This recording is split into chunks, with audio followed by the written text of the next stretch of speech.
Boss house में जैसे ही रात का सन्नाटा फैलता है, मून अपने कमरे में अकेली बैठी आंखें बंद कर कहती है, मुझे मेरी असली मम्मा चाहिए, झनक मम्मा चाहिए। उस नन्ही बच्ची की यह पुकार दिल को चीर देने वाली होती है। पर अर्शी, जिसे अब मून की देखभाल करनी थी, उसे झटक कर कहती है, वो तुम्हारी माँ कभी थी ही नहीं, मैं ही सब कुछ हूँ। यह संवाद जितना कठोर है, उतना ही सच्चाई से दूर भी। घर में चारों ओर एक अजीब सी खामोशी फैली हुई है। अक्कू की मौत के बाद जैसे हर दिल पर दुख का बादल मंडरा रहा हो। हर सदस्य बस चुप है, जैसे किसी डर के साए में जी रहा हो। अर्शी अब हर रोज मून पर चिल्लाती है। स्कूल जाने से पहले मून रोती है, खाना नहीं खाती और हर पल बस अपनी झनक मम्मा को याद करती है। अनिरुद्ध की यादें और झनक का स्नेह उसकी मासूम आंखों में साफ दिखता है। इस बीच बड़ी माँ एक दिन कहती हैं, घर बनाना आसान है पर माँ बनना सबसे कठिन। तू झनक से जितना भी लड़े, पर एक माँ कभी किसी माँ से नहीं जीत सकती। दरअसल अर्शी माँ के रूप में पूरी तरह से विफल रही थी। न तो वह मून को सच्चा प्यार दे पा रही थी, न ही उसकी भावनाओं को समझ पा रही थी। जब हर तरफ से दर्द का बादल मंडरा रहा था, तभी एक दिन बॉस हाउस के दरवाजे पर एक काली एसयूवी रुकती है। दरवाजा खुलता है और बाहर उतरती है झनक। उसकी आंखों में आंसू नहीं, बल्कि एक निर्णय होता है। उसके साथ एक वकील और एक छोटी बच्ची थी, जिसे उसने लीप से पहले ही दुनिया से छिपा लिया था। उसके कदमों में आत्मविश्वास था और आवाज में ममता की ललकार। वह कहती है, मैं अपनी मून को लेने आई हूँ। उसके दिल ने मुझे पुकारा और अब माँ उसे वापस ले जाएगी। अर्शी गुस्से में चिल्लाती है, तुम्हारे पास क्या सबूत है? मून मेरी बेटी है। लेकिन झनक ने सब कुछ पहले से तय कर रखा था। उसने वकील के हाथ में एक पेन ड्राइव पकड़ा दी। जैसे ही कोर्ट के आदेश के तहत फुटेज चलती है, अर्शी के असली चेहरे सबके सामने आ जाते हैं। वीडियो में अर्शी को मून पर चिल्लाते, उसे रात को डराते और मारते देखा जाता है। पूरे बॉस परिवार की आंखें फटी रह जाती हैं।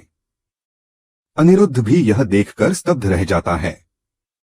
अब उसे भी समझ आ जाता है कि कौन सही है और कौन गलत। इसी दौरान झनक उससे मिलती है और उसे बताती है कि वह दोबारा मां बनने वाली है। उसका और अनिरुद्ध का एक बेटा भी आने वाला है। इस खबर से अनिरुद्ध का मन डोल जाता है। वह खुद को रोक नहीं पाता और झनक का साथ देने का निर्णय ले लेता है। बड़ी माँ अपना मुंह ढक लेती हैं, जैसे उन्हें भी अपने निर्णयों पर पछतावा हो रहा हो। मून चुपचाप कोने में खड़ी रहती है, लेकिन जैसे ही वह झनक को देखती है, दौड़कर उसके गले लग जाती है और कहती है, मुझे आपके पास रहना है मम्मा। यह सुनकर पूरे घर में जैसे तूफान सा आ जाता है। हर चेहरा स्तब्ध है और हर दिल में सवाल है, क्या अर्शी वाकई इस प्यार के काबिल थी? उधर अर्शी के चेहरे पर गुस्सा, दर्द और असुरक्षा साफ दिखती है। वह जानती है कि अब सब कुछ उसके हाथ से फिसल चुका है। अनिरुद्ध की नजरों में वह गिर चुकी है। झनक की ममता, मून का प्यार और कोर्ट के सबूत सब मिलकर अर्शी की हार सुनिश्चित कर चुके हैं। झनक की जीत सिर्फ कानूनी नहीं, भावनात्मक भी है। उसकी आंखों में संतोष है कि वह अपनी बेटी को वापस पा रही है और अपने आने वाले बच्चे के लिए भी एक सुरक्षित घर बना पाएगी। अनिरुद्ध अब खुलकर झनक के साथ खड़ा हो गया है। वह कहता है, मैंने अर्शी को छोड़ दिया था, बॉस हाउस को भी, सिर्फ झनक और हमारे बच्चे के लिए। यह बात जैसे ही सबको पता चलती है, घर की फिजा बदल जाती है। एक तरफ झनक का संकल्प है, दूसरी तरफ अर्शी का घमंड टूटता नजर आता है। झनक अब केवल मून की मां नहीं, बल्कि एक साहसी महिला बन चुकी है, जिसने अन्याय के खिलाफ आवाज उठाई और अपने हक के लिए लड़ी। वहीं अर्शी, जो अब तक सब पर हावी रहती थी, अब अकेली पड़ गई है। कोई उसके पक्ष में बोलने को तैयार नहीं। बॉस फैमिली के सदस्य भी अब चुपचाप हैं, जैसे उन्हें भी समझ आ गया है कि झनक ही सच्ची मां है। मून अब अपनी असली मम्मा के पास है। उसके चेहरे पर मुस्कान लौट आई है और झनक के चेहरे पर सुकून। कोर्ट में झनक को कस्टडी मिल जाती है और अर्शी की एक और हार सामने आती है। जहां कभी अर्शी को लगता था कि वह जीत रही है, वहीं अब उसका सब कुछ उससे छिन चुका है।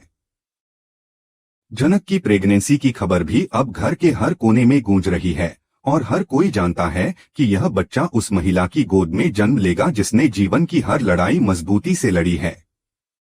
यह कहानी यहाँ खत्म नहीं होती, बल्कि यहीं से शुरू होती है एक नई झनक की कहानी, माँ, पत्नी और एक योद्धा की। अनिरुद्ध जब घर लौटता है तो उसकी आंखों में सिर्फ नाराजगी नहीं होती, बल्कि गहरी मायूसी और थकावट भी होती है। सबके सामने वह कहता है, मैंने घर इसलिए छोड़ा क्योंकि अर्शी, तुमने कभी माँ बनने का दर्द नहीं समझा। तुमने झनक से बदला लिया, पर एक मासूम बच्ची की जिंदगी के साथ खिलवाड़ किया। अर्शी यह सुनकर बौखला जाती है और झटक कर कहती है, तो क्या अब मुझे छोड़ दोगे उस झनक के लिए? लेकिन अनिरुद्ध बिल्कुल शांत रहते हुए कहता है, झनक मेरी पत्नी नहीं है, लेकिन मून की माँ है, और मून के लिए मैं पूरी दुनिया से, तुमसे भी लड़ सकता हूँ। और हाँ, उसके पास जो बच्चा है, मैं उसका पिता हूँ। यहीं से शुरू होती है असली लड़ाई, कस्टडी का संघर्ष। ड्राइंग रूम कोर्ट रूम जैसा माहौल ले लेता है। हर चेहरा गंभीर हो जाता है। वकील खड़ा होकर घोषणा करता है कि यह कोर्ट का आदेश है, मून की कस्टडी बायोलॉजिकल मां अर्शी को मिलनी चाहिए। लेकिन जब सभी साक्ष्य और परिस्थितियां देखी जाती हैं, तब निर्णय पलट जाता है। वकील कहता है, हालांकि वह जैविक मां है, लेकिन वह बच्ची पर हिंसा करती है, और यह किसी भी दृष्टिकोण से न सही है, न ही कानूनी। इसलिए मैं बच्ची की कस्टडी झनक को सौंपता हूं। यह सुनते ही अर्शी के होश उड़ जाते हैं। उसकी आंखों के सामने अंधेरा छा जाता है। जमीन जैसे उसके पैरों तले से खिसक जाती है। मून अब झनक के हाथों में होती है, और दूसरी तरफ झनक की गोद में उसकी छोटी बेटी भी होती है। एक मां दो बेटियों के साथ अपनी जिंदगी को एक नई शुरुआत देने के लिए तैयार खड़ी होती है। कुछ समय बाद अनिरुद्ध और झनक का बेटा भी जन्म लेता है, और वह भी मून के साथ पलने लगता है। एक दिन जब सब कुछ शांत होता है, झनक घर के दरवाजे पर रुककर कहती है, मैं हार गई थी जब मुझे इस घर से निकाल दिया गया था। पर मैं कभी यह नहीं चाहती थी कि मून या मेरे होते हुए किसी को भी तकलीफ हो। इसलिए मैं वापस आई हूँ, अपनी मून के लिए, अपने वजूद के लिए। वहीं मून बिना किसी झिझक के कहती है, मैं सिर्फ झनक मम्मा के साथ रहूंगी। यह सुनकर अनिरुद्ध की आंखें झुक जाती हैं। बॉस फैमिली चुपचाप खड़ी होती है, और अर्शी बस चीखती है, मुझे सब कुछ चाहिए था, प्यार, परिवार, सम्मान, पर अब मेरे पास कुछ नहीं है। झनक, तूने मेरा पति छीन लिया, अब मेरा बच्चा भी छीन लिया। झनक जवाब नहीं देती। वह मून और अपनी दूसरी बेटी के साथ घर छोड़ने लगती है, लेकिन दरवाजे पर रुककर पीछे मुड़ती है और कहती है, मैं जा रही हूँ, लेकिन एक दिन लौटूंगी जब इस घर पर मेरा पूरा हक होगा। यह संवाद न केवल अर्शी के लिए चुनौती बन जाता है, बल्कि उस पूरे परिवार के लिए भी जिसने कभी झनक को ठुकरा दिया था। कहानी यहीं खत्म नहीं होती। झनक की प्रेगनेंसी और उसकी दो बेटियों के साथ उसकी नई यात्रा अब उस संघर्ष की गवाही देती है, जिसमें उसने सिर्फ अपने अधिकारों के लिए नहीं, बल्कि एक मां की ममता के लिए लड़ाई लड़ी। लेकिन सवाल यह भी उठता है, क्या यह सब इतना आसान था? और क्या यह सब कुछ लीगल बेस पर होना जरूरी था? क्या हर रिश्ता कोर्ट में तय होना चाहिए? दर्शक इस समय सिर्फ एक चीज चाहते हैं, झनक और अनिरुद्ध की एक प्यारी सी कहानी, जिसमें थोड़ा रोमांस हो, कुछ सुकून भरे पल हों। पर अफसोस, ऐसा कुछ हो नहीं रहा। एक लीप आता है, फिर दूसरा लीप, फिर 1 साल का लीप, फिर 6 महीने का लीप। दर्शकों को अनिरुद्ध और झनक की जोड़ी एक कपल की तरह देखना था, लेकिन कहानी बार बार ऐसे मोड़ ले रही है कि यह जोड़ी बस संघर्ष का चेहरा बनकर रह जाती है। एक वक्त था जब झनक को इस दुनिया ने ठुकरा दिया था। आज वही झनक अपनी बेटी के साथ खड़ी है, और अपने हक के लिए वह पूरी दुनिया से लड़ चुकी है। लेकिन दर्शक पूछते हैं, क्या फायदा उस जीत का, जब झनक और अनिरुद्ध के रिश्ते की गहराई को कभी दर्शाया ही नहीं गया? कब, कैसे और क्यों उन दोनों ने एक दूसरे को फिर से अपनाया, इस पर कोई स्पष्टता नहीं दी गई।